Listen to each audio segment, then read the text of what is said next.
Gaelakisla Nugoyam Wedlidi Gayutlin Lacha Pagil Tlu Mamanilkla Tlu Numgis Gayutlin La Komaksa. And my name is Wedlidi, and I am from the Kwakwakiwak people. I'm from the Kwagyot, Mamnelikla, Numgis, and also from the Comox. So I'm also part Nuchanuth. So I've got the whole island taken care of. And but I want to just say that I'm really pleased to be here. I want to acknowledge the traditional territory in which I sit today as being the Puntledge, Aiks, and Comox people. They are the ancestors of my family. And I want to say that I really appreciate the landscape in which they've left to us. It's one in which has their fingerprints all over it. Really excited about, we'll say, the Chrome Island petroglyphs, for example, that speak to the origins of our people many thousands of years ago, and that cultural continuity that is really important for us.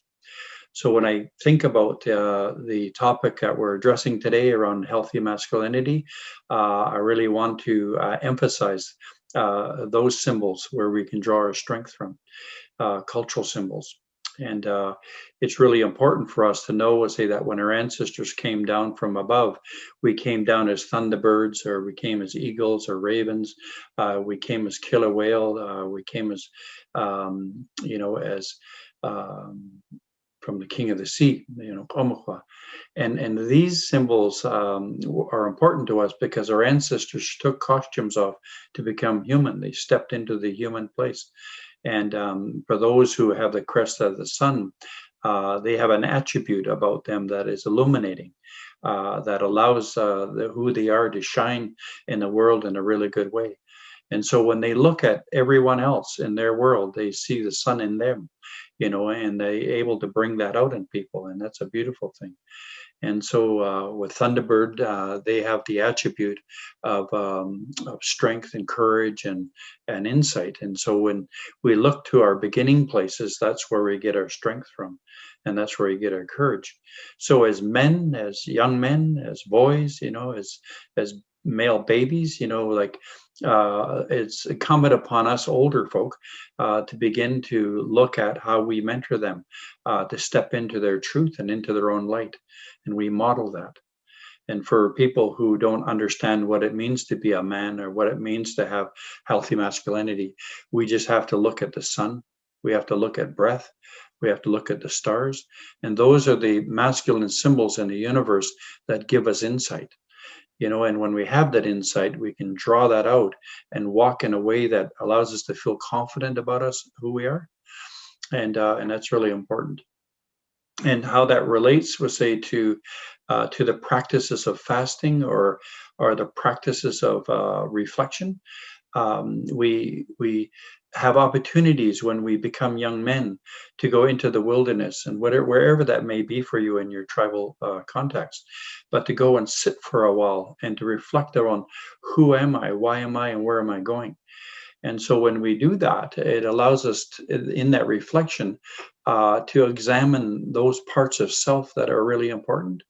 Allows us, we'll say, to make a connection to the things in our life that are really important.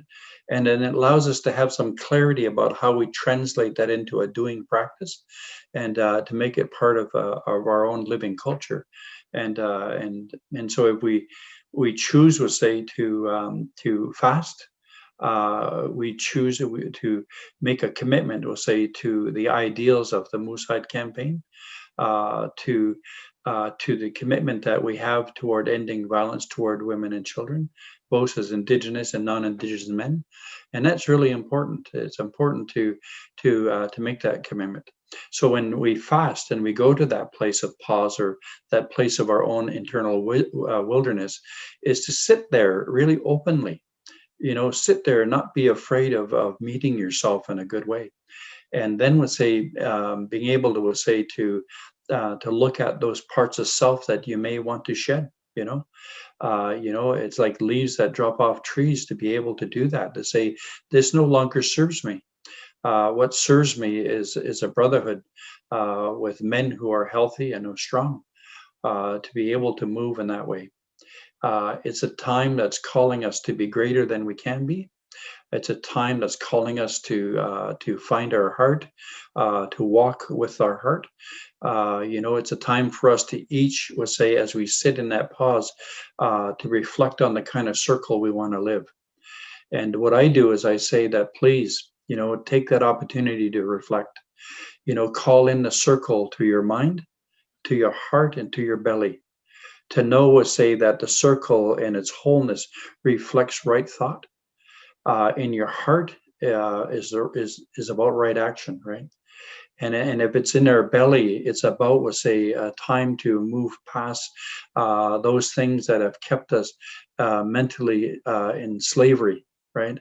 To be able to move our attachments to pain, to victimization, to all of that, and let that go in a good way, in a safe way, so that we can show up fully to our children, fully to our life partners, and fully to the community. That's what this is about. So it's not just simply about masculinity. It weaves its way into fasting, into affirmation of the ideals of Moosehide, and into the man we want to be, and the man our women expect us to be, and the man that children, the fathers that our children expect us to be. And those are the really important things. So that's my message to you today. And in my language, we say, Kela Kisla, that we share breath and spirit together. On my relations.